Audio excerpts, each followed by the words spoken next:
नमस्कार दोस्तों, स्वागत है आपका BMJ एकेडमी यूट्यूब चैनल पे। मैं ब्रिजमोहन आपका स्वागत करता हूं। दोस्तों, आज की इस वीडियो में हम भूकंप के बारे में पढ़ेंगे। भूकंप के कारण और भूकंप से संबंधित सभी महत्वपूर्ण जानकारियां जो परीक्षा के लिए आवश्यक हैं, उन्हें हम इस वीडियो में देखेंगे। तो आइए दोस्तों, शुरू करते हैं। भूकंप किसे कहते हैं? पृथ्वी के अंतर्जातीय बल से भूपटल में उत्पन्न होने वाले कंपन को भूकंप कहा जाता है। भूकंप मूल सिस्मिक फोकस किसे कहते हैं? भूकंप के उद्गम केंद्र को सिस्मिक फोकस कहते हैं। जहां भूकंप की उत्पत्ति होती है उसी स्थान को कहते हैं सिस्मिक फोकस। भूकंप उद्गम केंद्र, उद्गम यानी कि वहाँ उसकी उत्पत्ति हुई, वहाँ उसका जन्म हुआ। अधिकेंद्र किसे कहते हैं? एपिसेंटर किसे कहते हैं? भूकंप की लहरों का सर्वप्रथम अनुभव जिस स्थान पर होता है उसे ही अधिकेंद्र कहा जाता है, उसे ही एपिसेंटर कहते हैं।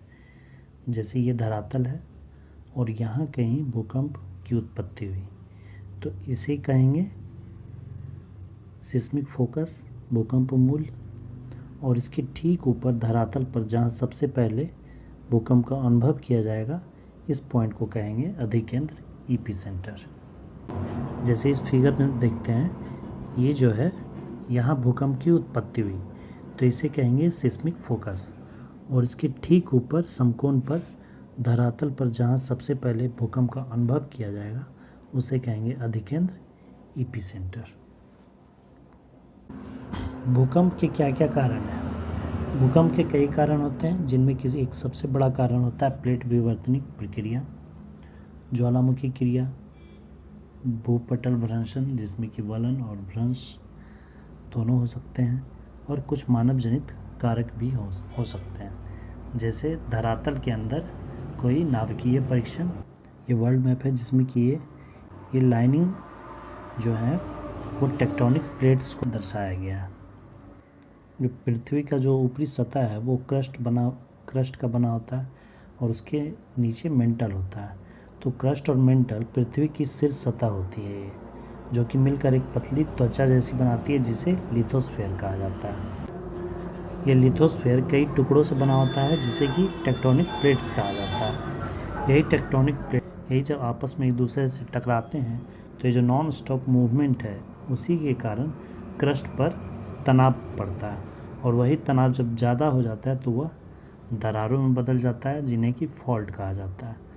और ये टेक्टोनिक प्लेट्स जब मूव करती हैं तो ये फॉल्ट लाइन के मूवमेंट का कारण बनती है, और यही फॉल्ट लाइन पर पृथ्वी के क्रस्ट का अचानक मूवमेंट भूकंप का कारण बनता है।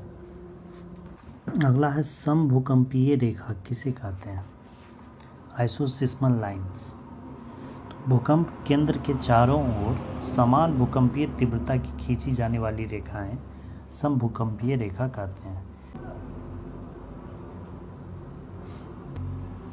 अगला है भूकंप मापी। सिस्मोग्राफ क्या है? भूकंपीय तरंगों को मापने वाले यंत्र को सिस्मोग्राफ कहते हैं। भूकंप की तीव्रता का मापन किस स्केल से किया जाता है? तो सबसे फेमस है रिक्टर स्केल, और एक रोसीफेरल स्केल और मर्केली स्केल है।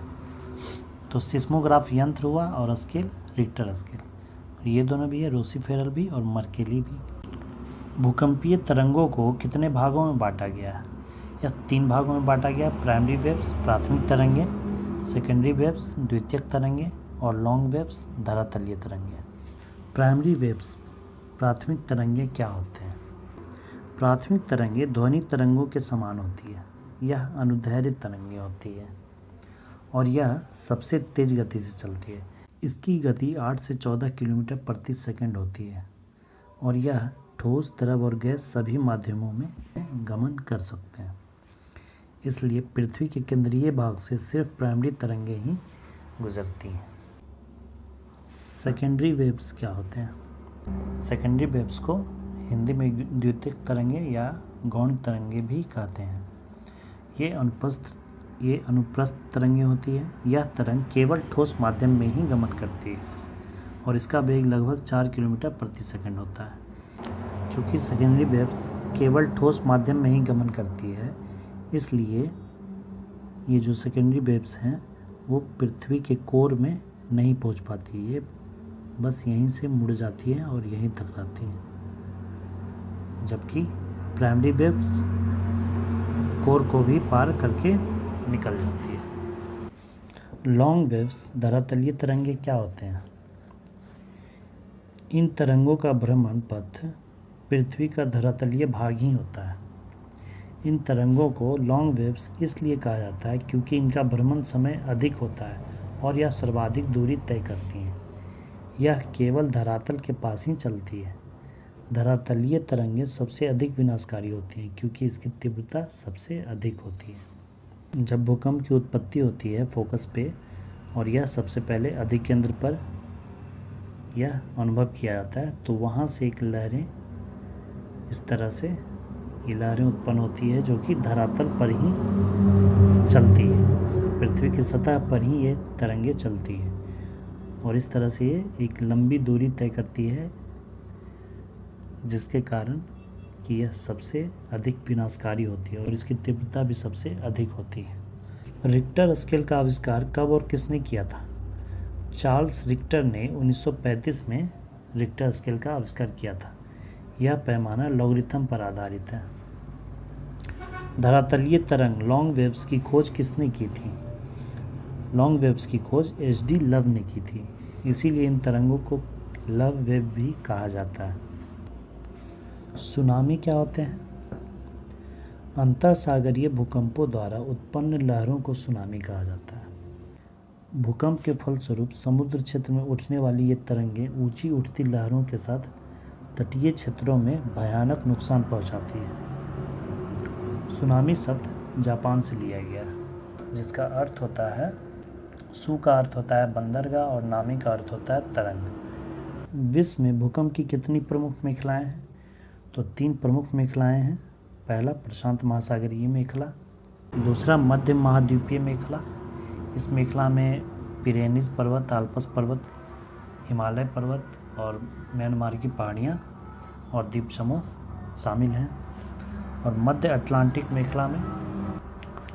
तो ये थे दोस्तों भूकंप से संबंधित सभी महत्वपूर्ण प्रश्न और उनके उत्तर।